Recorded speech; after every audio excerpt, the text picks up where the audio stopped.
Olá pessoal, eu sou Antônio Carlos Ferri, estou aqui mais uma vez para você e agora com a terceira aula de risco na construção civil. Então, só para a gente dar início, na aula passada, que foi a nossa segunda aula, nós falamos de gestão de risco na construção, nós falamos de análise de risco, nós falamos de uma maneira mais abrangente do que quais são como a maneira mais correta, a melhor maneira de trabalhar os riscos inerentes à construção civil.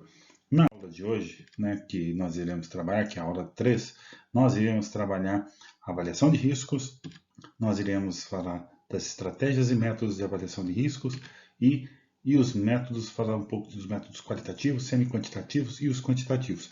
Vamos trabalhar um pouquinho algumas metodologias, aqueles mais trabalhados, principalmente aqueles focados para a área de construção civil, aqueles que o pessoal mais trabalha hoje em dia. E essas aulas, como sempre, vão para você que está aí no seu caminhar nos cursos de segurança do trabalho e para você que ainda não tem tanta experiência, quer aprender um pouquinho mais aí sobre esses temas. Lembrando que são aulas mais simples, mais direcionadas para este público, tudo bem? Vamos dar início então à nossa aula. Então, avaliação de risco. A avaliação de risco é uma ferramenta utilizada na gestão de risco, né? Segundo a norma OSAS, né, que agora foi substituída, mas a norma OSAS ela tem uma definição muito legal, né? A avaliação de risco pode ser definida como um processo de avaliação dos riscos resultantes de um perigo, tendo em consideração a adequação de quaisquer controles já existentes de decisão sobre seu risco ou não aceitável. Então eu já tenho o risco, porém eu já fiz as medidas, tomei minhas atitudes, minhas medidas de controle, e agora eu estou fazendo o quê? Eu estou apenas dizendo se ela é se a decisão que eu tomei de controle ela é aceitável ou não para esse risco, tá bem? Análise de risco é uma técnica para identificar, caracterizar, quantificar e avaliar os perigos, né? A análise de risco consiste em duas etapas distintas, né? Uma qualitativa e uma quantitativa. A gente sempre ouve falar em análise quantitativa, quantitativa, então nós vamos ver um pouquinho, relembrar um pouquinho. A etapa qualitativa, né, é onde se identificam, caracterizam e estimam-se os riscos, né? É uma etapa quantitativa para avaliação do risco, que inclui estimativa das frequências e consequências da ocorrência do perigo, né? Isso está escrito lá em Modares, né? 1999, na página 461. Então eu já dizia que a etapa qualitativa é onde se identifica e caracteriza e estima os riscos, né? E a etapa quantitativa, né, é onde inclui as frequências e as consequências das ocorrências. Então eu tenho um risco, então eu vou lá, identifico o risco, eu caracterizo esse risco, né? E depois eu faço o quê? Eu vou lá e estimo a frequência desse risco na vida laboral do trabalhador e faço quais são as consequências que esse perigo acarreta na saúde laboral no dia a dia desse trabalhador. Né? Segundo Kaplan Garrick, né, citados por Modares, né, a análise de risco, né, consiste na resposta às seguintes perguntas. Então, para esses estudiosos, né, de análise de risco, de avaliação de risco, né, para se chegar a uma resposta, né, para fazer uma análise de risco, né, primeiro a gente tem que responder algumas perguntas, né?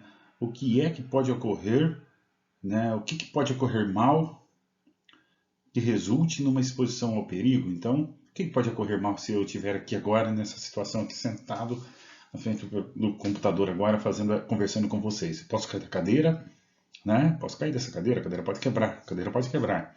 E qual a probabilidade da situação ocorrer? Né? Qual é a probabilidade? Entre 1 e 10, qual é essa probabilidade disso ocorrer? E se tal situação ocorrer, quais as consequências que poderão acarretar? Eu posso ter fratura em membros superiores, inferiores, até a cabeça, né? Será grave? Não será tão grave?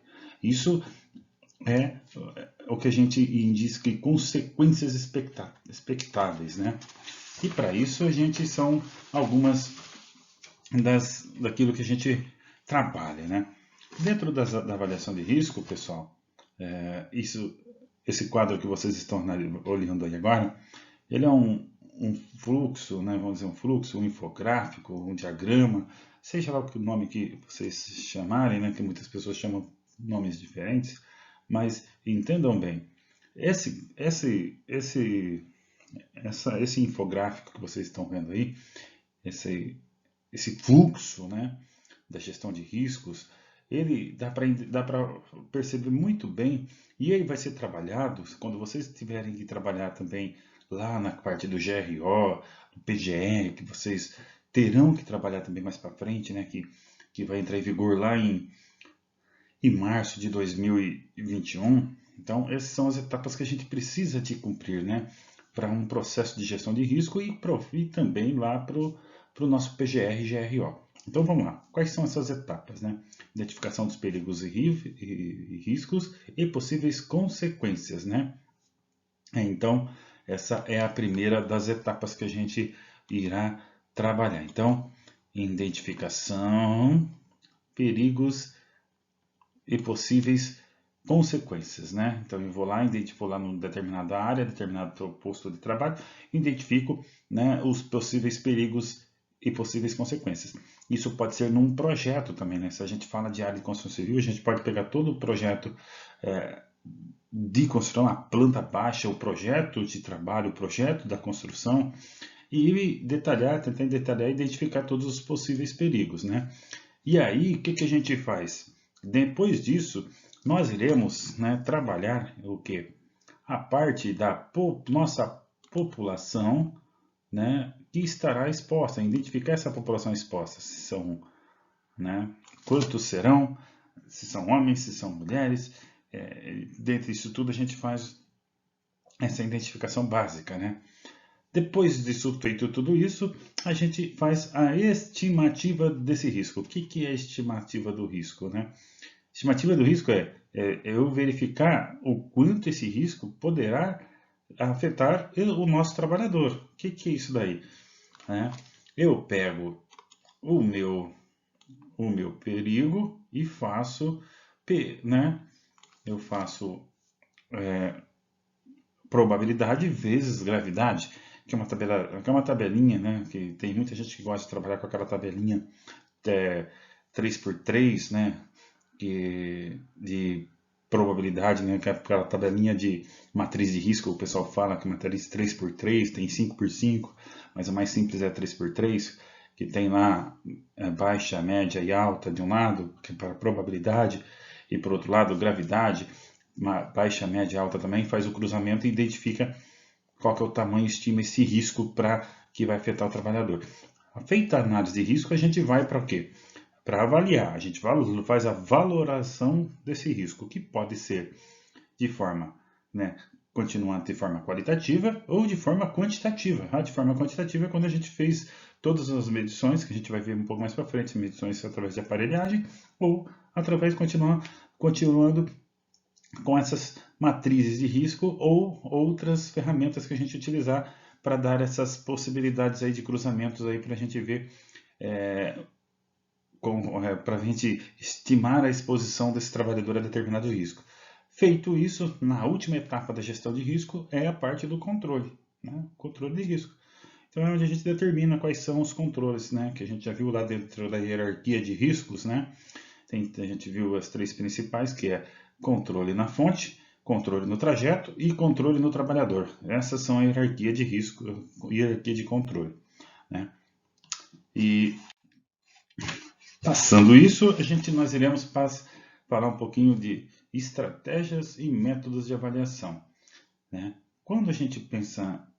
Depois que a gente viu todas aquelas etapas, né, que a gente faz da gestão de risco, tudo aquilo que a gente já viu até agora de riscos, né, principalmente risco, que a gente já está focando em risco na construção civil, né, a gente pega agora estratégias e métodos de avaliação de risco. Né?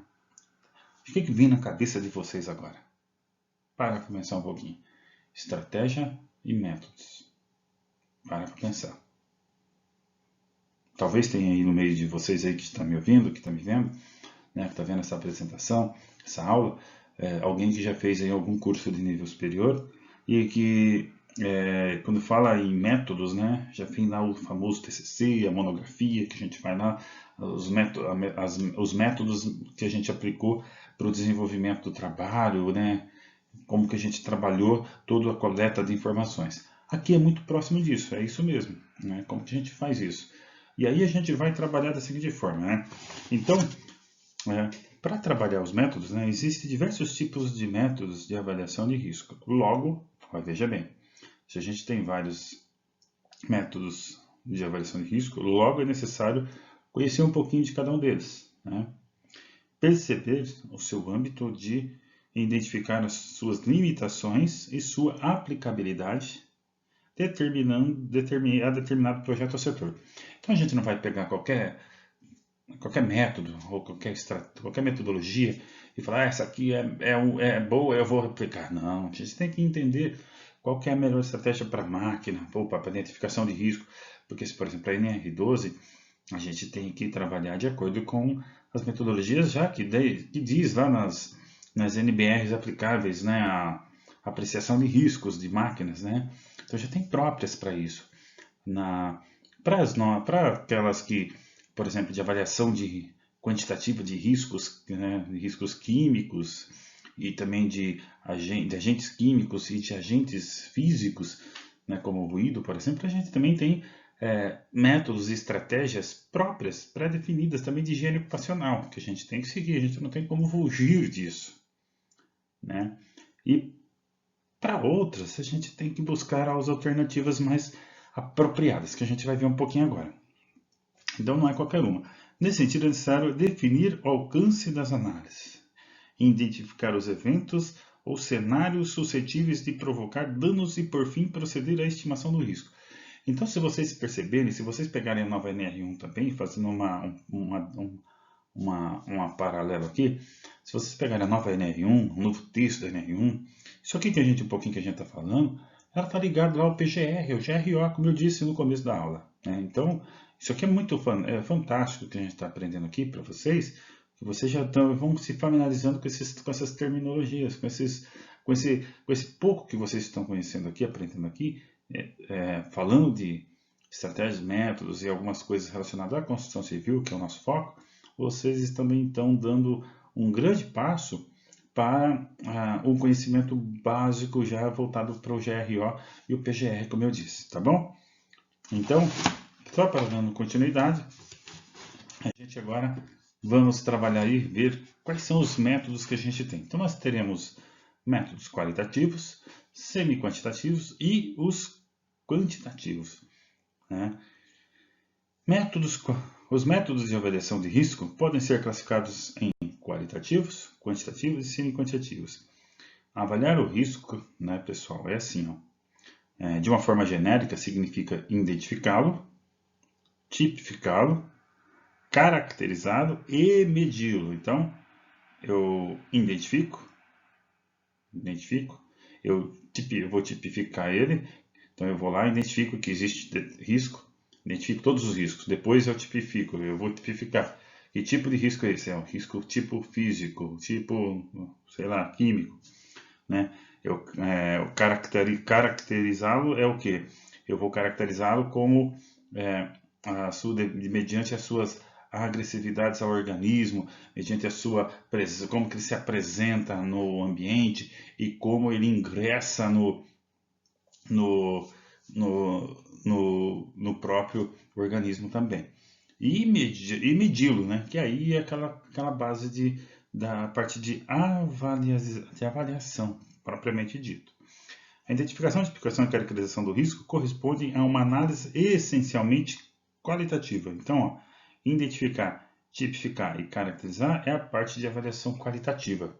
E quando a gente fala de quantificar, né, é quando a gente vai lá para fazer a quantificação. Medição, quando a gente fala de medi-lo, é quando a gente já está fazendo a quantificação dele. Tá?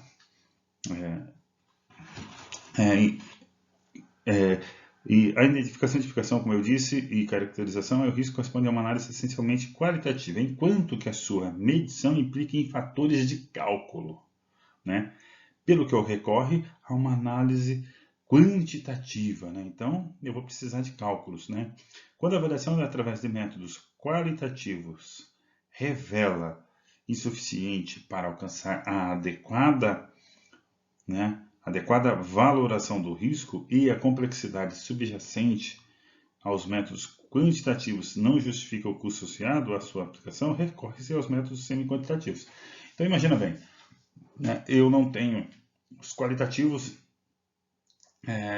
para mim, eles não são tão eficientes e eu não tenho condições hoje de fazer os quantitativos. Eu não tenho como aplicar os métodos quantitativos. O que eu faço? Eu aplico os métodos qualitativos quando o próprio sistemática do agente permitir isso fazer. Que eu também não vou aplicar métodos semi-quantitativos se não existir ferramenta para aquele determinado agente. Por exemplo, para riscos ergonômicos, dependendo do tipo de risco, para a identificação de alguns riscos, eu tenho lá métodos semi-quantitativos, eu tenho lá, mas porém, por exemplo, para riscos parte de, por exemplo, riscos voltados à parte de, principalmente a parte cognitiva, o que afeta o trabalhador, a parte de estresse e tudo mais, eu não tenho nenhuma ferramenta semi-quantitativa ou quantitativa. Eu vou aplicar ferramentas mais subjetivas, ou seja, qualitativas, que não nos dão tanta margem para chegar num resultado muito abrangente, mas que é válida também, que são protocolos válidos. Então, neste sentido, de acordo com Pardo, 2009, outro estudioso aí, os métodos qualitativos e quantitativos não se excluem, podendo ser complementares, de forma a integrar duas técnicas, a partir do reconhecimento e as especificidades, dessas especificidades e particularidades de cada uma. Então, um pode ser complemento do outro. Dentro da própria, partindo aí para parte, partindo para o PPRA, se a gente trabalhar ver o PPRA da forma mais concisa, aquela parte principal, que é aquela parte que fala a parte da caracterização da exposição do trabalhador. Quando a gente fala de caracterização da exposição do trabalhador, a gente pode trabalhar com a forma qualitativa. Porém, para a gente chegar a um resultado mais plausível, principalmente para determinar, para ver se a nossa medida de proteção está sendo eficaz, mesmo de uma maneira mais abrangente, a gente precisa de fazer o quê? Uma quantitativa. Porém, então, eu tenho uma qualitativa que me dá base e eu tenho que seguir para uma quantitativa. Então, uma complementa a outra. Então, através da análise preliminar de risco e higiene ocupacional, já falei um método aí, legal, mas eu vou para uma análise,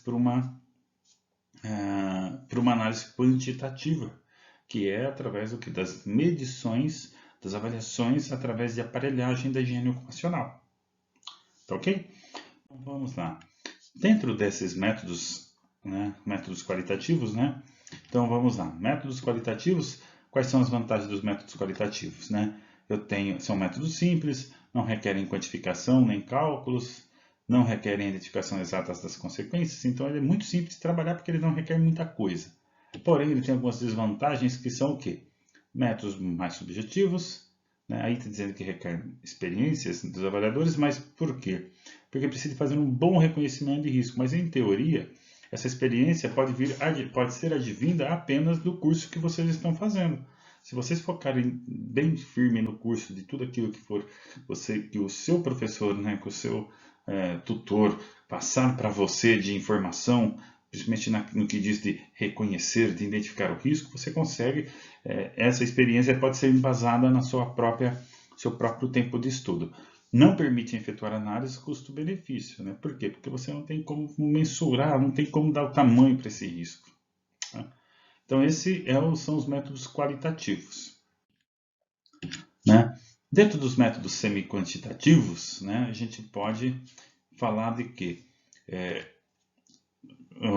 tem algumas vantagens que também são métodos simples, sensibilizam os diferentes elementos da organização, dá para trabalhar vários elementos ao mesmo tempo, identifica as prioridades da intervenção através da identificação dos principais riscos. Então, a gente pode fazer cruzamentos de possibilidades, gravidades, criticidades, e determinar quais são as melhores opções para tudo isso. Então a gente consegue ter essa dimensão aí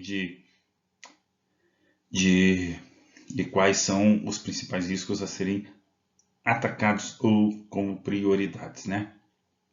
E quais são as desvantagens desses métodos semi-quantitativos? Né? Subjetividade nas escalas de avaliação, ou seja, né, a gente não tem como dizer, por exemplo, um grau médio ou um grau alto, né, porque por mais que a gente consiga fazer o cruzamento, ainda é meio que subjetivo. Né, e é uma elevada dependência da experiência dos avaliadores, porque a gente acaba tendo que expor um pouco do próprio conhecimento e experiência de quem está avaliando. Então, tem toda essa questão que precisa ser levada em consideração. E essa experiência também pode ser advinda do quê? Do tempo de estudo, da dedicação de estudo que você dedicou dentro de sala de aula, buscou em conhecimento nas bibliografias, nos livros, né? Na própria internet, em sites bem confiáveis que a gente tem por aí. Tem muitos bons sites, muitos bons boas videoaulas aí, e outros professores que vocês podem assistir que dão bem ênfase nessas questões.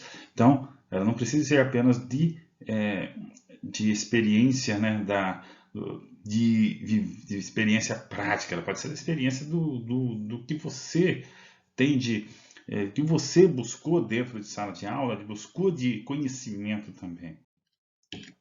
E os métodos quantitativos, né, quais são as vantagens deles? Eles permitem resultados mensuráveis, porque eles não dão um valor, né? Permitem análise de medidas de controle, né?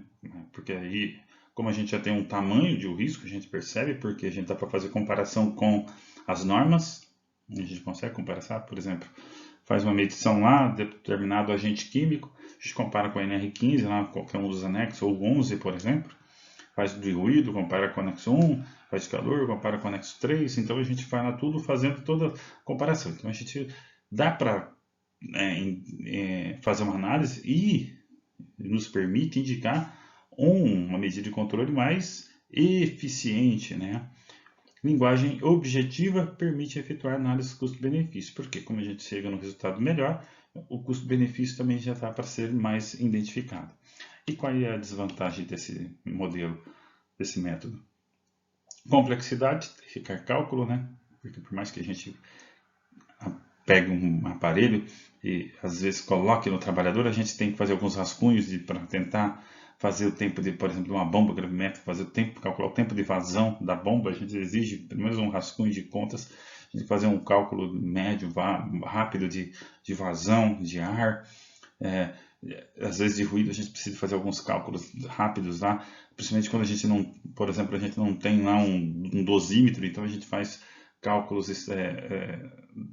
medições instantâneas, várias medições instantâneas, depois a gente tem que fazer os cálculos do leque, do NEM, então requer uma experiência, requer uma bagagem, aí requer bagagem, requer um conhecimento mais abrangente de higiene ocupacional. Dificuldade na quantificação da falha humana, se você falhar, fica complicado, e requer elevada informação. Tem que estudar, tem que aprender, tem que buscar as informações no site, naquilo que, nas suas bases, tem que ter uma base boa de informação. Então, agora a gente vai ver. A análise preliminar de risco é uma daquelas que a gente mais trabalha dentro de uma área de construção civil, para tudo, na verdade.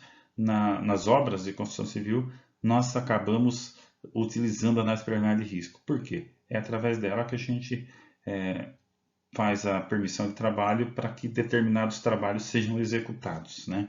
Então, ela é uma análise preliminar de risco, habitualmente designada PR ou PHA, Preliminary Hazard Analysis, é uma técnica de identificação de perigo e análise de risco que consiste em quê? Em identificar eventos perigosos, causas e consequências e estabelecer medidas de controle. Designada por preliminar, é utilizada como a primeira abordagem ao objetivo do estudo, sendo na maioria dos casos suficiente para implementar medidas de controle. Por quê? Segundo Cardella, por que ela é assim? Porque quando eu faço essa prévia análise, porque ela é uma preliminar, ela vem antes, eu consigo identificar situações perigosas e tomar providências, né, para que eventos danosos não aconteçam, né? Então, ela é uma senhora ferramenta, né? Dá para ser trabalhada em todos os ramos de atividade, na indústria, no comércio, tudo aquilo que você for fazer. Na tua casa, de repente, você pode fazer, opa, vou treinar, né? Monta uma análise preliminar de risco e faça você mesmo lá uma análise da tarefa, da atividade que você for fazer. Mas é muito utilizada na construção civil. Outra ferramenta muito utilizada na construção civil, né, é a matriz, né? É a nossa pequena matriz de Somerville, né? O que é essa matriz de Somerville aí, né? Ela é um método muito simples, frequente de avaliação de riscos, né? Porque ela é uma ferramenta semi-quantitativa, né? Esse método simples que permite obter 3 ou mais níveis de um determinado risco através da caracterização de frequência relativa, né? Que é a probabilidade e a gravidade, né? Associado geralmente à forma do acidente, né? Então você consegue determinar. O modelo apresentado por Somerville indica uma matriz 3x3, mas ela pode ser 5x5 também. Tal como você pode visualizar na tabela que eu vou mostrar para vocês, que é essa daí, ó. Então, por que ela é 3x3? Porque ela tem 3 variáveis, tanto para a gravidade quanto para a probabilidade. Você faz o cruzamento e determina a criticidade do possível evento e toma as atitudes necessárias antes que o evento possa acontecer, né? Antes do trabalhador estar ali. Então, você faz um cruzamento. Então, entenda assim, ó. Vamos imaginar aqui, deixa eu pegar uma cor neutra aqui. Então, eu tenho aqui. Então, você faz, por exemplo, método matrizes simples, né? Você tem como, por exemplo, o gravidade 2 e probabilidade 2. Então, quer dizer que sua criticidade será 2. E se você tiver uma criticidade aqui, porque a gente tem que prestar atenção, como ele sendo um método semi-quantitativo, né? Alguns cruzamentos pode dar um intervalo e você vai determinar a criticidade. Por exemplo, se a gravidade for 2, né, que está aqui, ó, gravidade 2, lembrando que se C é considerado alto, né, então C alto eu cruzo com B baixo, provavelmente aqui eu vou ter um evento alto ainda. Por quê? Eu sempre vou ter que levar em consideração, eu como prevencionista, a pior situação para mim poder tomar uma atitude, né? Para mim tomar uma atitude mais prevencionista possível, mais antecipado, mais que nos dê uma maior margem de segurança. Então eu não tenho eu tenho um B1 de gravidade com um B2 de probabilidade, então eu vou ter com 1, né? Então eu vou ter como 1. Não, eu vou trabalhar aí no caso trabalhar sempre com a pior opção, porque é o que dá uma margem mais segura. Então essa é a matriz simples, muito utilizada também, né? Tem outras matrizes, também tem o HRN, que também trabalha com um tipo de matriz, um pouco mais complexo, mas dá para trabalhar com análise de risco em máquinas, equipamentos, mas dá para trabalhar com um monte também. E aí a gente tem também, para quem trabalha muito em construção civil, o famoso checklist, né? É uma lista de itens que foi previamente estabelecida, né? Para certificar as condições de um serviço, produto, processo ou qualquer outra tarefa. Seu intuito é atestar que todas as etapas ou itens da lista foram cumpridas, né, de acordo com o programado. O checklist também é conhecido como folha de verificação estadual das famosas e consagradas ferramentas da qualidade. Então, ele é muito conhecido entre a qualidade e depois a segurança tomou conta dele, né? Então, ele é muito utilizado. Por que ele é muito utilizado? Porque você tem lá, você faz um procedimento e você coloca alguns itens importantes de segurança e você acha que aquele lá tem que ser verificado duas vezes no dia ou uma vez por dia antes de começar cada atividade, antes de cada turno. Então você coloca lá, botão de emergência, ok. cortina de luz, ok. Sei lá, calço de segurança, ok. Isso eu estou falando para prensa, por exemplo. Mas vamos imaginar que é empilhadeira. Mangueira hidráulica, ok. Freio de estacionamento, ok. E outras coisas mais. Então você vai colocando não ok ou não ok, e se não tiver alguma coisa não conforme, coloca no conforme e pede para consertar. Esse é o sistemático do checklist, identificar alguma coisa que já foi programada, né, que já é para estar ok, mas por algum motivo poderá não estar. Então você programa lá, o próprio operador ou o trabalhador, ele faz esse trabalho. Então, essas são algumas ferramentas que a gente trabalhou, né, de semi-quantitativas, qualitativas e quantitativas. As quantitativas são aquelas que eu te falei para vocês. Tem muito a ver com aparelhos de medições. Então, são aquelas que medem ruído, por exemplo, são aqueles que vão medir vibrações, são os aparelhos, os acelerômetros, os dosímetros, os decibelímetros, são as bombas de gravimetria, bombas de amostragens, né? Esses são alguns dos aparelhos que podem trabalhar com as avaliações que são métodos quantitativos. Tudo bem, pessoal? A nossa aula de hoje praticamente ela termina aqui, né? Aqui o meu muito obrigado. Na próxima aula nós vamos ver os principais riscos da construção. Espero que todos tenham gostado nessa aula de hoje e espero contar com vocês na próxima aula. E é isso aí. Deixa o like se você gostou. Avalie, né? Ative o sininho para receber as notificações. Inscreva-se no canal, deixe seu comentário lá se você gostou, se você não gostou, por que não gostou. Deixe lá uma sugestão de que tipo de vídeo, qual é o tema que você quer para uma aula, para uma outra, próximo tema, para uma outra vídeo aula. E aí a gente passa para vocês, tá bom? Um abraço e até a próxima.